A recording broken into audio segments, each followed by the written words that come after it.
சட்டவிரோத மறுசுழற்சி ஆலைகள் மற்றும் இறக்குமதி செய்யப்பட்ட கழிவுகளால் ஏற்படும் சவால்களை எதிர்கொள்ள அமைச்சுகளுக்கு இடையிலான ஒத்துழைப்பு முக்கியமாகும். இயற்கை வளம் மற்றும் சுற்றுச்சூழல் நிலைத்தன்மை அமைச்சர் நிக் நஸ்மி நிக் அமாட் அவ்வாறு கூறியுள்ளார். இந்த பிரச்சனைகளை திறம்பட தீர்க்க தனது அமைச்சு, சுற்றுச்சூழல் துறை மற்றும் வீடமைப்பு ஊராட்சி அமைச்சிடையே சிறந்த ஒருங்கிணைப்பு மிக முக்கியம் என்றார் அவர். உலகளாவிய தரநிலைகளை பூர்த்தி செய்ய மறுசுழற்சி விகிதங்களை அதிகரிக்க வேண்டும். இதன் மூலம் தொழில்களுக்கு போதுமான மூலப்பொருட்களை வழங்க முடிவதோடு சட்டவிரோத இறக்குமதிகளை நம்பியிருப்பதையும் குறைக்க முடியும். மறுசுழற்சி செய்வதில் நம்மிடம் ஏராளமான நிபுணத்துவம் உள்ளது. ஆனால் 2 முக்கிய பிரச்சனைகள் என்னவென்றால், சில தொழிற்சாலைகள் கச்சா மற்றும் ஒழுங்குபடுத்தப்படாத நிலைமைகளில் இருக்கின்றன. மற்றவை சட்டப்பூர்வமானவை, ஆனால் கழிவுகளை சட்டவிரோதமாக இறக்குமதி செய்கின்றன என நிக் நஸ்மி கூறினார். உள்ளூரில் கிடைக்கும் நிபுணத்துவத்தை நாம் பயன்படுத்தாவிட்டால் அது வீணாகிவிடும். ஆனால் இந்நடவடிக்கைகள் சுற்றுச்சூழல் தரநிலைகளை பூர்த்தி செய்வதையும் தொழிலாளர்களின் உடல் நலம் மற்றும் அவர்களின் பாதுகாப்புக்கு முன்னுரிமை அளிப்பதையும் நாம் உறுதி செய்ய வேண்டும் என்றார் அவர். இன்று பிஸ்மா பர்னாமாவில் காலநிலை மாற்றம் மலேசியாவின் எதிர்காலம் என்ற கொன்கட் கிளப் நிகழ்வில் பங்கேற்ற பிறகு நிக் நஸ்மி செய்தியாளர்களிடம் பேசினார். அந்நிகழ்வில் பர்னாமா தலைவர் டத்தோஸ்ரீ வாங் சூன் வாயும் கலந்து கொண்டார்.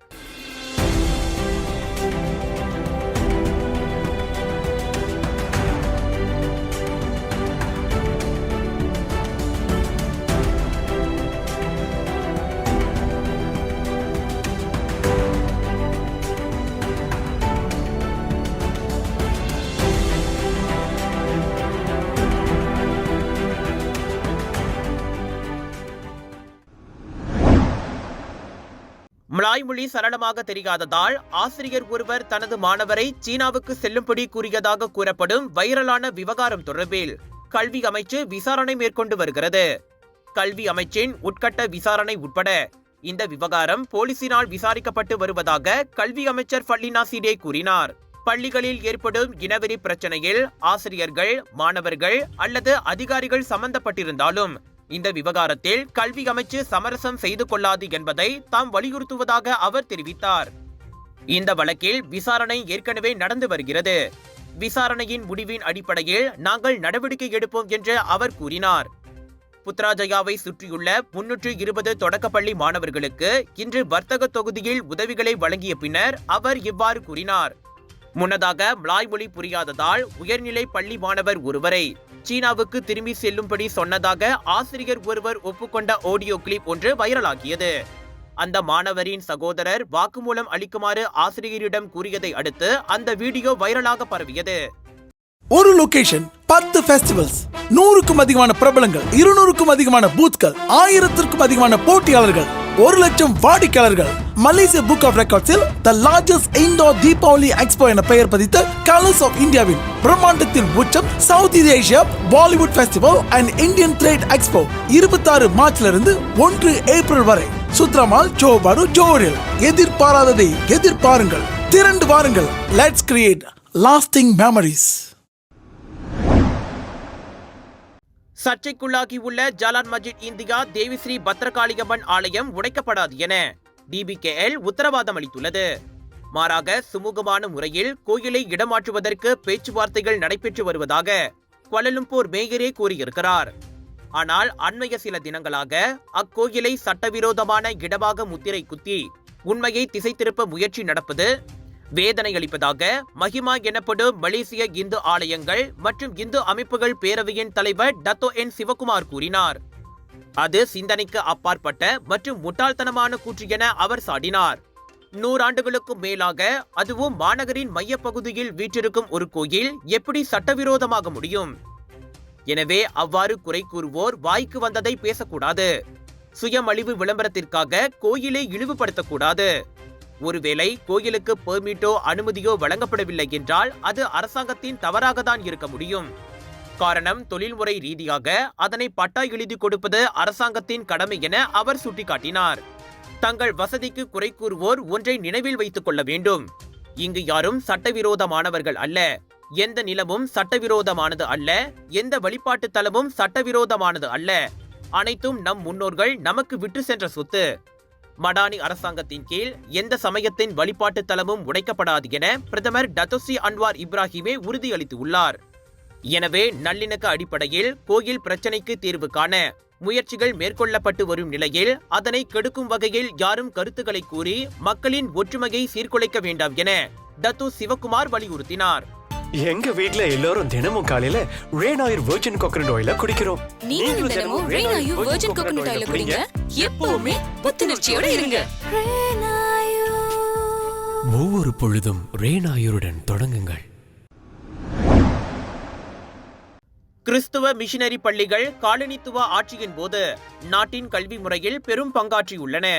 ஆனால் இன்று பராமரிப்புக்கே கஷ்டப்படும் அளவுக்கு மோசமான நிலையில் உள்ளன.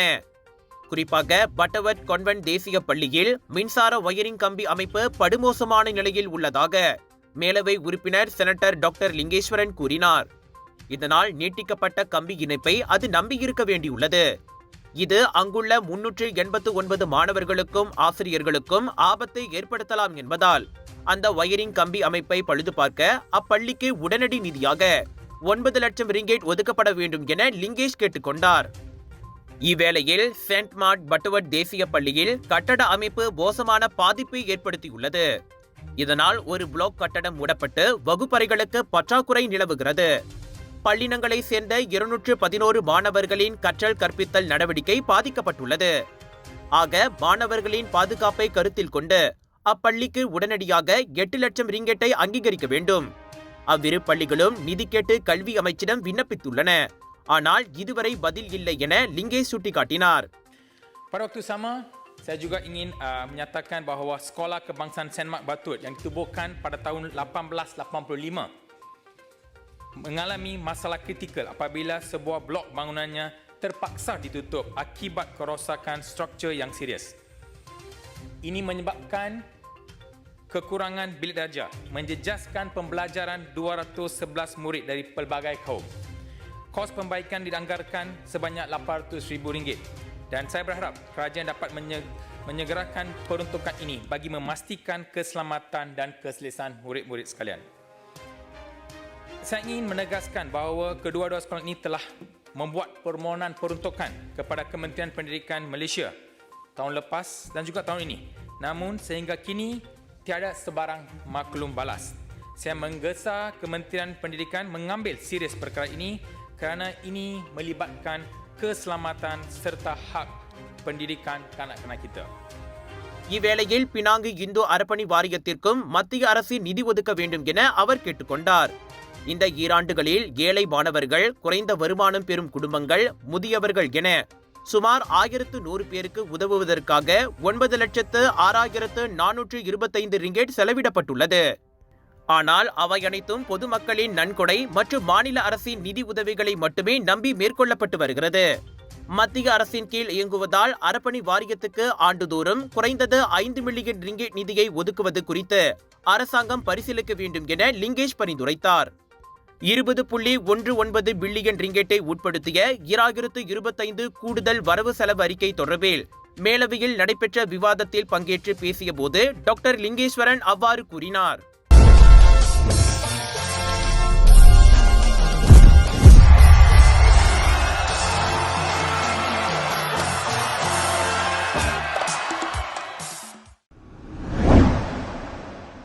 கோலாலம்பூர் சிரம்பான் நெடுஞ்சாலையில் சுங்கைபுசி டோல் சாவடிக்கு அப்பால் மேம்பாலத்தின் கீழே உள்ள அவசர தடத்தில் மழைக்காக ஒதுங்கிய மோட்டார் சைக்கிளோட்டி ஒருவரை நேற்று கார் மோதியதில் அவர் கடுமையாக காயமடைந்தார்.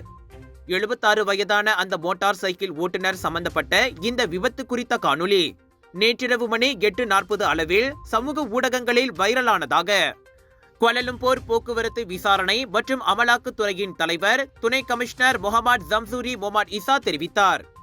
இச்சம்பவம் தொடர்பான விசாரணைக்கு உதவும் பொருட்டு 40 வயது கார் ஓட்டுநர் கைது செய்யப்பட்டுள்ளார்.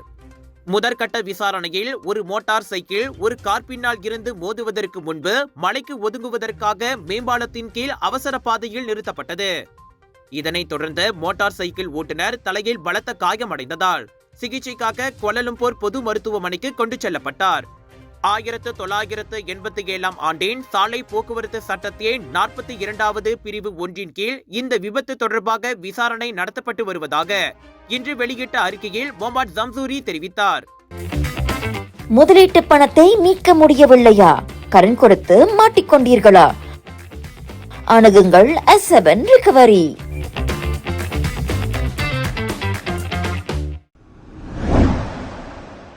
கடைகளில் புகையிலை பொருட்களை காட்சிப்படுத்துவதற்கு விதிக்கப்பட்டுள்ள தடையை அமல்படுத்துவது தற்போது கட்டம் கட்டமாக முன்னெடுக்கப்படும் என சுகாதார அமைச்சு அறிவித்துள்ளது.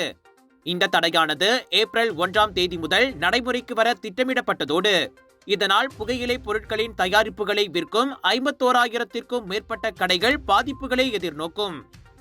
எனினும் முழு இணக்கத்திற்கான காலக்கெடு இப்போது அக்டோபர் 1ஆம் தேதிக்கு மாற்றி அமைக்கப்பட்டுள்ள நிலையில் அதன் செயலாக்கம் படிப்படியாக நடைபெறும் என்று சுகாதார அமைச்சு இன்று தெரிவித்துள்ளது.